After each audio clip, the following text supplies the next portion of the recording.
James came through the gate after dark, smelling of diesel and rain, and I stood frozen behind the fruit counter as if the light bulb above me might shatter from relief.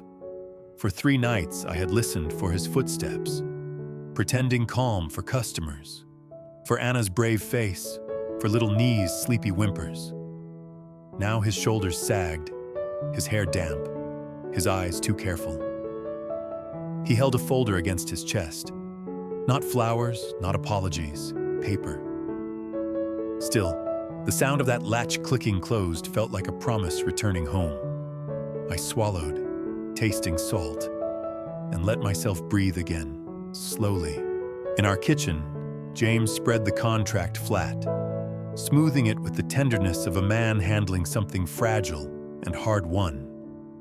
The paper was plain, but to me it felt heavy.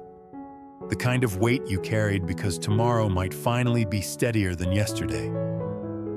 Anna climbed onto a chair and traced the lines with her finger, lips moving as she sounded out the resort's name. "Does this mean we're really a business?" she asked. James's smile wavered, then steadied. "It means your mom will be seen." His eyes met mine and softened into an apology he couldn't say yet. I wanted anger to rise, wanted to list every hour I'd counted, every customer I'd smiled at while my stomach knotted. But Nee toddled in on bare feet, a warm little bundle in her pajamas, and climbed into James's lap as if she'd been saving the space. He wrapped his arms around her, breathing in her baby shampoo, and the apology finally had a body. I rested my palms on the table. "Next time you try to protect us," I told him, "protect me with the truth, too." James nodded once. "I will." Outside, insects sang and my chest loosened. We slept like survivors, the kind who don't know they were holding their breath until it releases. At dawn, the air smelled of wet mango leaves and charcoal smoke from neighbors' stoves.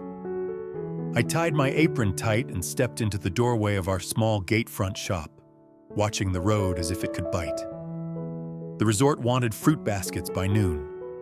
Oranges, guavas, pears, and 2 special boxes for VIP rooms, each with our simple card, Hill Fruits. James's hand settled on my shoulder, gentle and steady. "I'll stay close," he murmured, "but not too visible." Warmth traveled through my bones. Luan arrived on his motorbike with empty crates lashed behind him, forcing cheer into the morning. "No panic," he declared, rubbing his hands. "Only fruit." Anna lifted her notebook like a flag. "I'm quality control. I checked the stickers." I kissed her forehead, tasting the faint sweetness of the guava jam she'd eaten on toast. We washed our hands, laid out paper, and stacked fruit with careful fingers, letting oranges roll and knock softly against the table. Nee sat in her stroller behind the counter, chewing a toy and watching as if the world were a game we could win. Halfway through, Mr. Hui drifted to our gatepost, smiling as if trouble were a hobby. He leaned there with the lazy confidence of someone who'd never had to count coins before buying rice. "Big delivery today?" His eyes slid over the baskets, then scanned the shadows for James. I kept my voice polite. "Yes, sir." Mr. Hui's mouth curled. "People say the resort only signs with shops that have powerful backing. So where is he hiding?" Anna's pencil froze. Luan stepped closer, calm as stone. "He's working," Luan replied, and Mr. Hui walked off, leaving doubt like dust in sunlight. My hands shook as I tied a ribbon, and James appeared behind me like air moving. He covered my fingers with his palm. "Look at me," he whispered. And I did, because his eyes held the steadiness I'd been borrowing from coffee and prayer. "You're not alone." Before I could answer, a stranger stepped into the shop. Plain cap, neat shirt, a roll of labels under his arm, and a smile that felt practiced. "Delivery support," he announced. "Heard you've got a big order. I can help label faster." The hairs at my neck lifted. "We hadn't asked for this." Luan's voice stayed level. "Who sent you?" The man shrugged. "A friend. Folks like cheering for new shops." I tried to sound calm. "Thank you, but we're fine." He moved closer anyway, unrolling the labels. Anna stood on her stool, chin lifted. "No," she said, loud enough to startle Nye. "We already have our labels." The man blinked, then smiled too wide. His roll read, "Hill Fronts," the letter replaced by a number, close enough to confuse, close enough to ruin. Cold spread through my ribs. Luan stepped in front of the table. "Leave." His smile vanished, and he was gone. James watched from the back, letting the stranger believe he was alone. When the man fled, James came to my side, jaw set. "That was sabotage," I breathed. James's eyes stayed steady. "They want the resort to reject you. They want you to look careless." Anna's voice shook. "He tried to trick the stickers." I hugged her, smelling pencil shavings in her hair. Outside, Officer Thu's motorbike slowed at the corner, seen, then gone. James touched my ear with 2 fingers, a quiet signal. "No changes," he murmured. "We deliver early and document everything." Luan lifted his phone. Photos and stamps. By late morning, we loaded the baskets into Luan's van, wedging them tight, wrapping corners so nothing bruised. The fruit smelled bright and clean, like sunlight you could eat. Anna climbed into the passenger seat, shoulders squared as if she were guarding treasure. Nye stayed with me.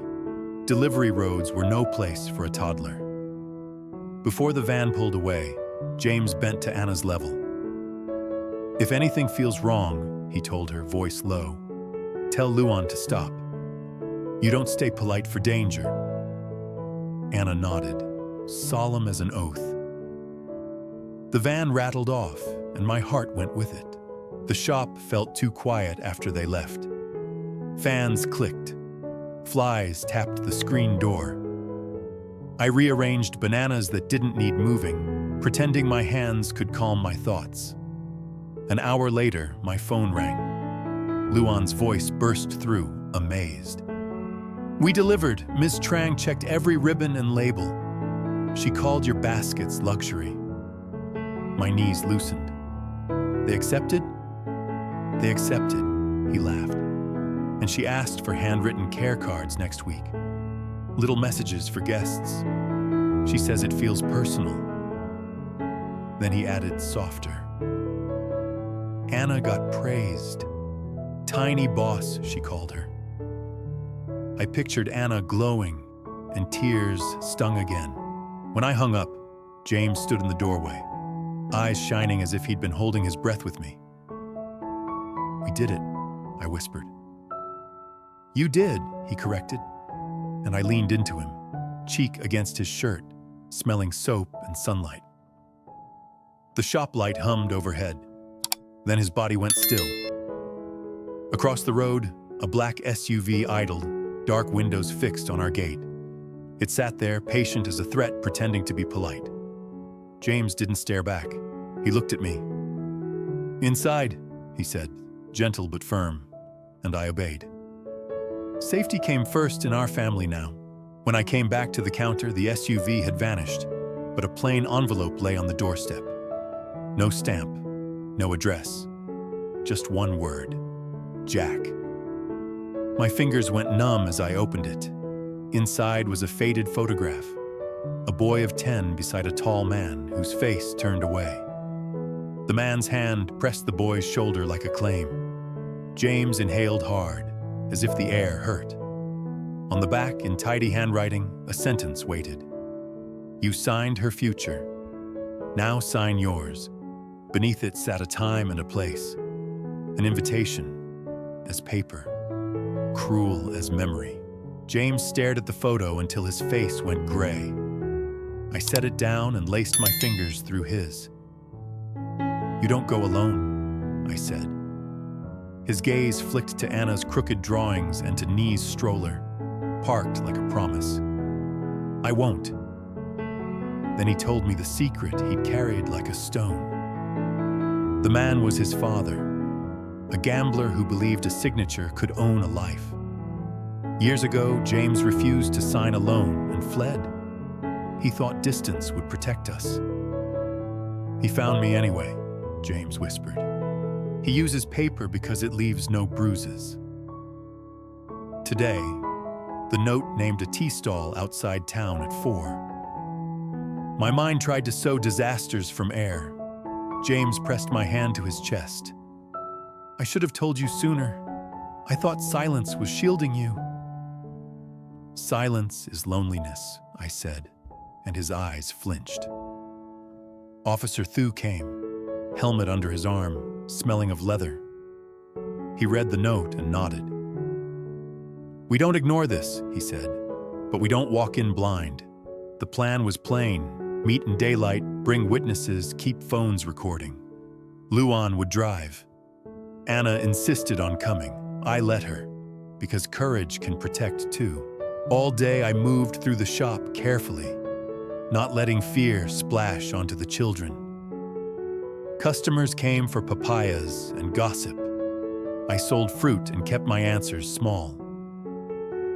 At 3:30, we locked the gate and climbed into Luan's van.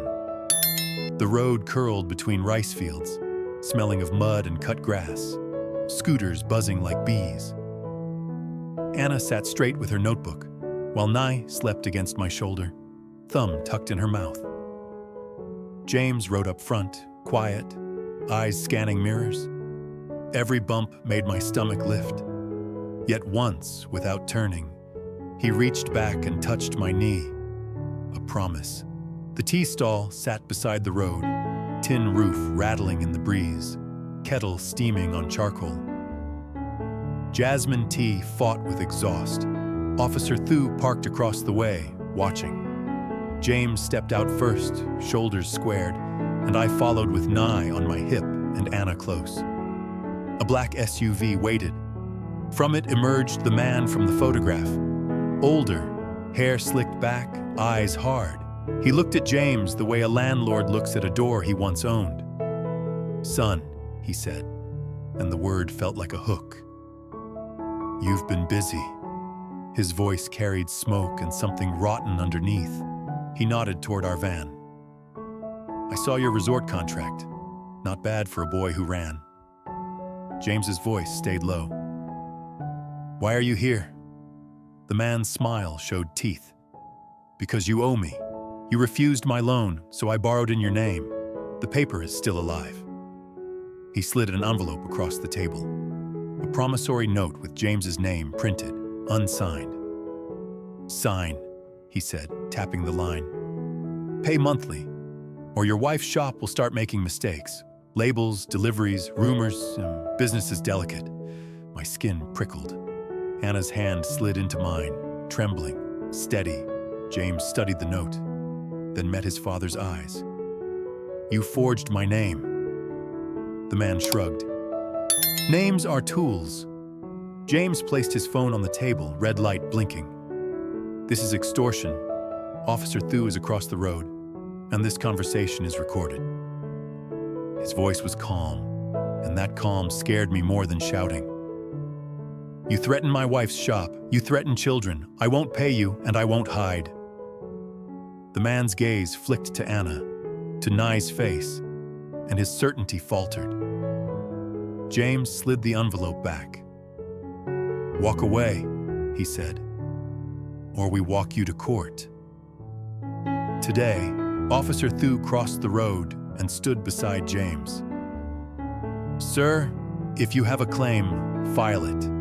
If you are here to intimidate, you are creating evidence." The man's smile twitched. Being named stripped him of theater.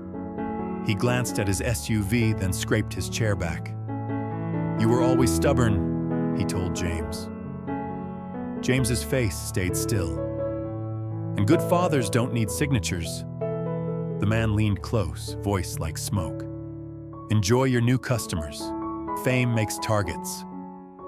Then he climbed into the SUV and drove away, leaving the kettle hissing and my hands trembling around Nye all the way. On the drive home, the sky turned apricot and egrets lifted from the rice fields. Anna, suddenly her age again, asked for a sweet bun, and the sugar smell eased something in my chest. James stayed quiet until we reached our gate. Then he faced me, eyes wet. "I'm sorry," he said. "I thought I could outrun him alone." I rubbed my thumb over his knuckles. "Families don't run alone," I answered. "They stand together." Luan kept his gaze on the road, offering us silence. Inside the shop, oranges perfumed the air. When the lock clicked, it sounded like safety. Next morning, sunlight spilled onto the counter, and work felt ordinary. Ms. Trang texted an order for 12 more baskets and the VIP boxes again. I wrote care cards on thick cream paper.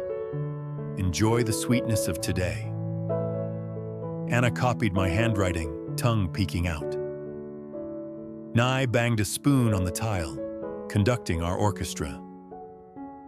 James called the resort to confirm delivery times, voice steady, and Officer Thu promised to drive past. Mr. Hui hovered near the gate, pretending interest. I offered him a slice of pear. He took it, chewing, as if kindness were a language he'd forgotten once. When the van was packed, James walked me to the doorway. The air tasted of sea salt. "I'm not ashamed you saw my past," he said. "I'm ashamed I hid it." I touched his cheek, feeling stubble under my thumb. "We're built from what we choose now," I told him. He leaned in until our foreheads met, and we shared one breath, tender and clean. Anna made a cough, and we laughed, the sound loosening my chest. The road was empty, yet James watched until the van disappeared. Then he faced me. "Whatever comes," he murmured. "We face it together."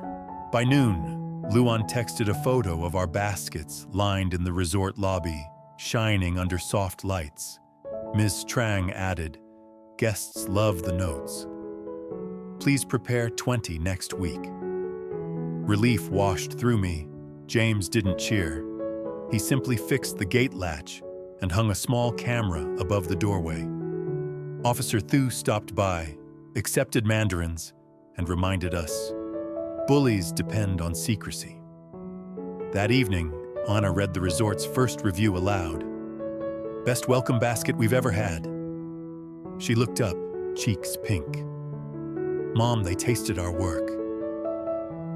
I hugged her, smelling citrus, and thought, they tasted our hope.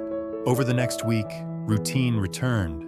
School drop-offs, fruit washing, ribbon tying, laughter at the table. The resort orders stayed steady, and I bought bamboo baskets that smelled clean. Neighbors stopped by for oranges and asked shyly how we wrote our notes. James stopped hiding. He waved at customers, fixed the cracked step, and one evening carried home a potted lemon tree. He set it by the gate.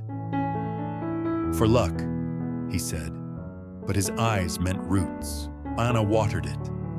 Nye patted the leaves with sticky hands and giggled. Watching them, I felt fear loosen, my heart remembering home again. One night after the children slept, James and I sat on the back step with tea. "He'll try again," I said, because pretending otherwise would be silence. James nodded. "Maybe, but he learned we're not alone." He brought out the contract and laid it on my lap. "This is your dream," he said. "I'm here to protect it, with truth." I covered his hand with mine, feeling his pulse. Outside, the road was empty, but I knew the past might watch. It couldn't rule us. In the morning, we'd open the gate again, and oranges would scent the air like welcome.